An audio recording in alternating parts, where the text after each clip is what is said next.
বিদ্যালয় স্বাস্থ্য বিধান, ময়লা ঘর খেলা, উদ্দেশ্য পরিচ্ছন্নতা।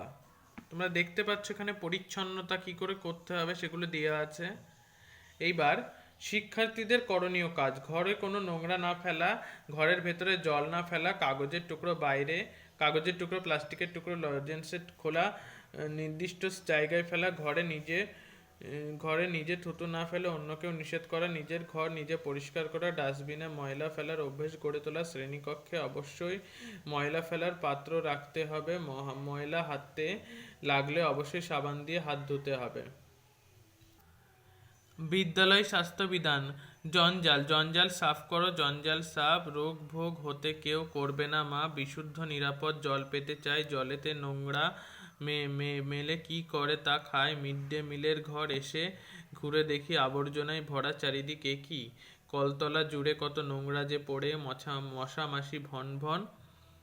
বন বন চারপাশে ওড়ে, একযোগে সকলেই করব যে কাজ, স্বাস্থ্যবিধান মেনে চলা